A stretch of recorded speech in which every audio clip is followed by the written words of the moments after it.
Chloe, Nail Tech's coach here to talk a little bit more with you about airbrush because it's a trend. It's not going away. Like I was around when it was around in the 90s, and it's back to stay. So let's talk about the Iwata unit. Now I love an Iwata.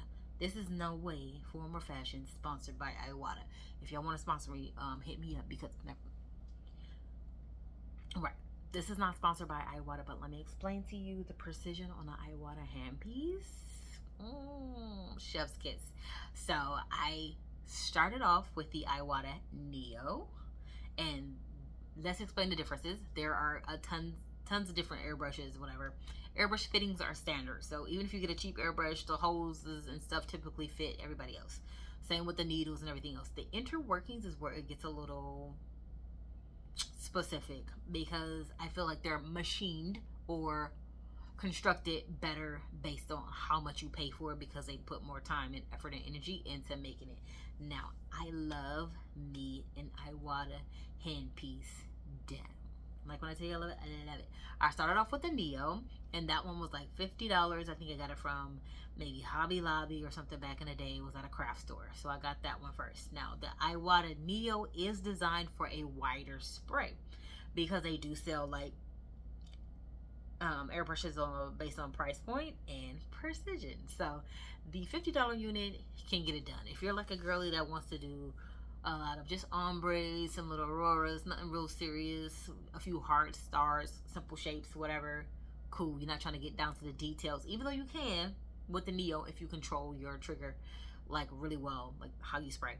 And I talk about that a lot in my handbook and in my beginner's course, which I'll put the links for those down at the bottom just in case you want to check those out. The starter guide is also going to be linked down there. That is pretty much the full layout of the equipment that I personally use that has done me the best with my airbrush nail art, tips on layering stencils and actually doing your nail art application with airbrush. And it's just pretty much like a little freebie for the nail girlies, okay? The next unit that I like from Iwata, and my most favorite one right now, is my Iwata. I'm going to grab it for you. 1 second. Because I have all my airbrushes near me at all times. No play. This is my Iwata. It's the HBSPS. It's the HPSB Plus. The Highline, right? So the Highline has a very thin, like you can write your name. Image. You can write your name with this. It's for the detailed worker. I think like a lot of like craft hobbyist people use it when they're like painting their Gundams or something, probably so, but I use it for airbrush nails. Loved it for lettering. Loved it for lettering. It is one of my favorites. What I did go over specifically in the next clip is going to be the Iwata Neo, because I realized that a lot of people when they're getting into airbrush nail art, they're doing it from they're trying to stay on a budget. And that is cool because that's how I started. I started on a budget. I'm like, I want an airbrush. All airbrushes are the same. YOLO, let me get this $50 one, whatever. But once you start using that and you get sucked into the technique, you're going to be like, I know I can do better. I can do better than this. I can really make this thing pop. And that's when I started upgrading my hand pieces. Now they do range anywhere from $50 up to $2,000 depending on like how much you're gonna do. I will say this about an Iwata brand name hand piece over and above anything else is if you get into airbrush and eventually you hate it, and Iwata is such great quality that people are always looking for it, that you can always resell it on like eBay or something like that. Okay, if you're using any other handpiece other than Iwata, like a brand name, I think I'm gonna go over Masterworks for you. I'm gonna go over Air Gel and a few other hand pieces. I'll just keep these videos rolling with the equipment that I find. Nothing is sponsored by anybody. All these pieces of equipment, I either bought them myself or borrowed them from a friend who had it, because I wanted to like do a review and have like this equipment education information available for nail techs so that when they're shopping, they know exactly what to get. That's also the reason for the starter guide. So like I said, grab that starter guide. It's totally free. But watch this next clip and then we'll talk about it after. Okay, so here is another option for airbrushing. This is a small compressor that I got online. I'll find a direct link for it and I'll put it, of course, in the description box. And it's just like a little inexpensive one. It's got 2 different speeds. Well, 3 different speeds that you can do as far as the pressure. This is a hand piece from Iwata and it is called the Neo. I got this one from Hobby Lobby, but you can probably get it from Amazon, and of course I'll put that information in the description as well so that you can obtain that. This hand piece is pretty nice. Pretty nice. I think about 40 or 50 bucks. They don't let you use a coupon on it on Hobby Lobby because it's a brand. Sometimes they don't let you do brands, but a specific time. It uses acrylic paints, and I got some here. These are by Testors. You can get these on Amazon as well. They have pearlized ones, they have creams and neons, they have your primary, secondary, and tertiary colors. These are cool paints. They're more than enough. I do, however, prefer these ones here. They are from Aeroflash, and it's a company based out of Japan. It's really easy to use them. You don't have to dilute them. They do dry quickly, but not as quickly as I've noticed that these dry. The neons, they dry a little bit quicker, and with a neon, you always want to do something like a white at the bottom and then put the neon on top. So I have 2 tips here. And what I'm going to do with the 2 tips is we're going to do like an ombre, and we're also going to do a stencil and see how good a quality spray we can get with this hand piece. Because I'm just trying to show you another option of what you can get as far as airbrushing if you're not exactly sure if airbrushing is going to be your #1 thing. Just going to check the spray. It's pretty good spray. It's clean enough. Starting from the bottom, it's a really good spray. Go back in.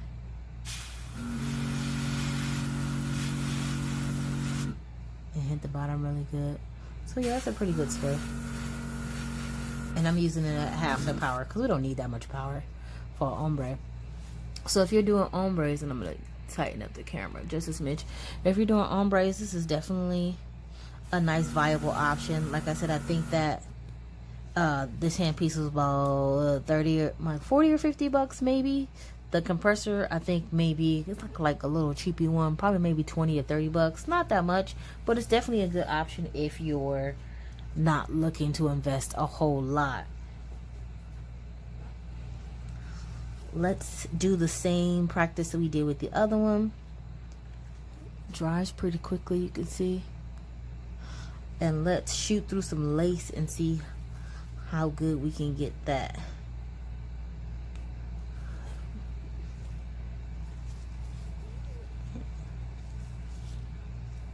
Tighten our lace up real good.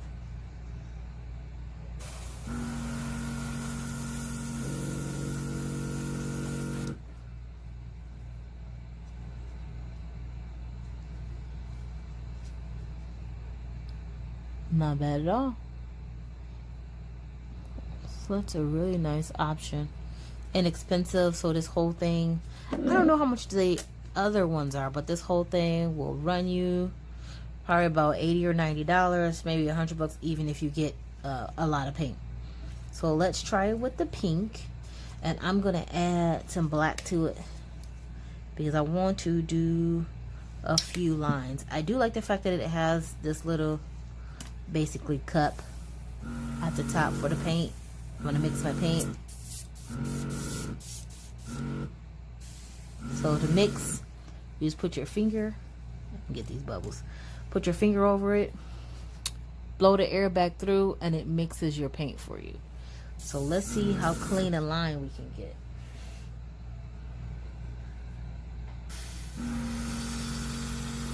Nice lines.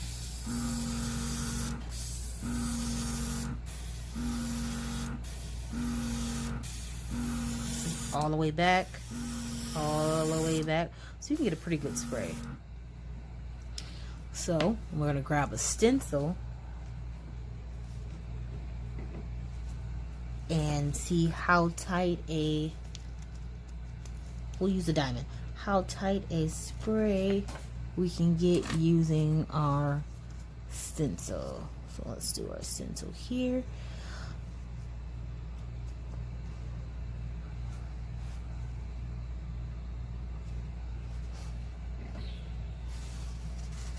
And check, pretty good. So what I want is, I want a nice sharp hard line here, and then I want a soft insides.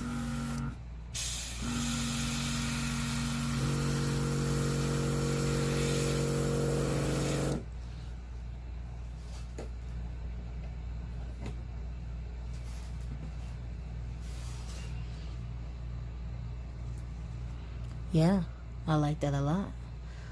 So let's see if we can do the reverse of the stencil, so the interior part.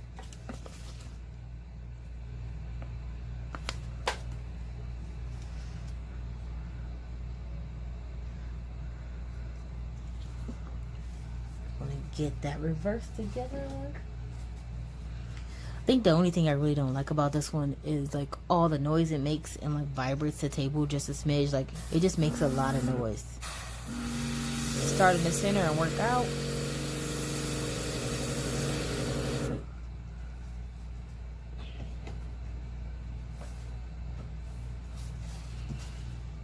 Start in the center, work out, and yeah, pretty nice. So yeah, I like this one. I like this one as well. Really good, really clean lines. Shows up really good. We can get really thin lines with our spray. Not a lot of overspray. And your lines depend on how far back you do or don't pull the trigger. That's how you get, is basically with your trigger action. Okay, so the next video I'm going to take this thing apart and show you the different, like the interior workings and what's different for it, or just the composition of it. But you can get really good lines with this one. The only irritation I have is definitely the noise in the compressor. So now we're back. You looked at the Neo, you see the the spray, it's wider, and then I did talk about specifically you can control that spray by literally controlling your pullback on the trigger. I have got this question before because I actually use my airbrushes all with a quick change gasket, so I could just change them out and use the same compressor with a bunch of different airbrush hand pieces. I got this question, they ask you like, do you change to compressor settings? I personally do not. I leave them alone. Whatever it came with when I got it from Amazon or wherever, I leave it alone. I never mess with that. I have control over how much paint the unit sprays with the actual trigger, and I'm pulling back millimeters on the trigger. I'm never like, I'm never like balls to the wall, but I probably shouldn't say that. I already said it. I'm never, that's the only thing I think of. I'm never balls to the wall when it comes back to the trigger. I'm not like all the way back here. It's just really soft every single time. What I want you to do is I want you to comment below. Have you ran into any things that was like, ugh, I don't ever want to use Iwata? If you have, let me know what it was and about them, because it's probably like some misunderstandings with how the equipment work. Out of all the units I have purchased, this by far is my favorite one. I use it with all my acrylic airbrush paints. All of them. Did I use anything else? Nope. I use it with all my acrylic airbrush paints. So if you're looking for a hand piece, if you're not sure what to get, just before you even shop, watch the rest of my series that's coming out weekly, daily. Yeah, watch the rest of this series going over airbrush equipment, and then comment below whatever your frustrations are, or if you have questions about equipment, because I have actually been through several hand pieces. I've tried out a lot of them, and I'm going to share that with you continually for the next few days. Thank you. Don't forget to like, share, subscribe, comment, blah blah blah, all that stuff. See you in the next one.